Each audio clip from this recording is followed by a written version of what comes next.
Let's turn back to meteorologist Clay Smith, who's in with us today, because we're also focused on our weather here in the Tennessee Valley, Clay, and what we can expect this weekend. Yeah, that's right, Latrice, and it's been an ever-changing forecast. We're starting to get into range where we'll get a much better idea of what's going to happen, but winter storm watches are in effect for a lot of the country, if I'm being honest. We got warnings in Arkansas and Oklahoma, ice storm warning now for the northwest corner of Alabama, and winter weather advisories now posted for parts of North Alabama. So we'll continue to track this to see what Morristown and Peachtree City are going to do with our watches. Are they going to become warnings? Are they going to become advisories?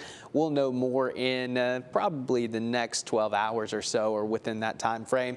Here's a look outside. A little bit of cloud cover out there. Temperatures in the upper 40s, maybe a few sprinkles, especially into Georgia, but across the southeast, things are relatively quiet for now. Here's our system. This one's going to be diving across the desert southwest, ejecting into the plains again sometime tomorrow, and then our storm's really going to start to take shape. So it's just now moving onshore. So let's take a look at the latest. So you can see your temperatures there. You can see that pink. So that's right around 4 or 5 o'clock in the morning Saturday. This may be a little bit later, but that brings some freezing rain, sleet, and maybe even a little bit of snow initially for some areas closer to the I-40 corridor.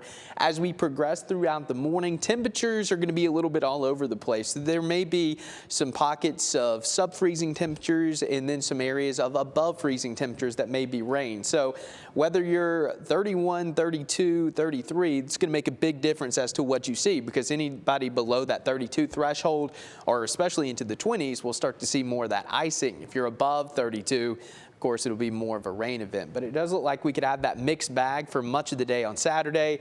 And then Sunday, that warm air is going to start to move in. We're going to transition to some rain area-wide through the afternoon.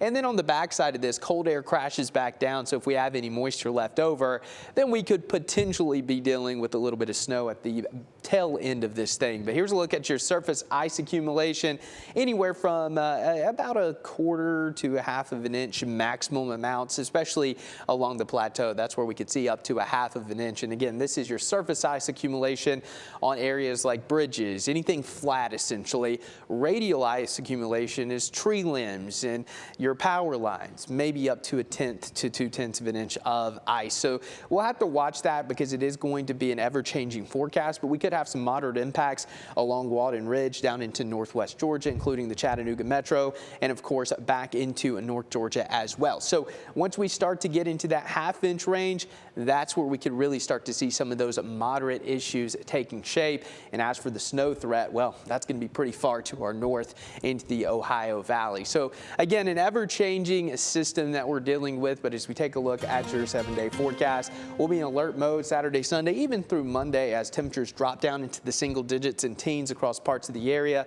And then heading into Tuesday and Wednesday, we slowly start to warm up, but it is going to be quite cold for much of next week, Latrice. All right, that is what we are looking at and paying attention to. Thank you so much, Clay.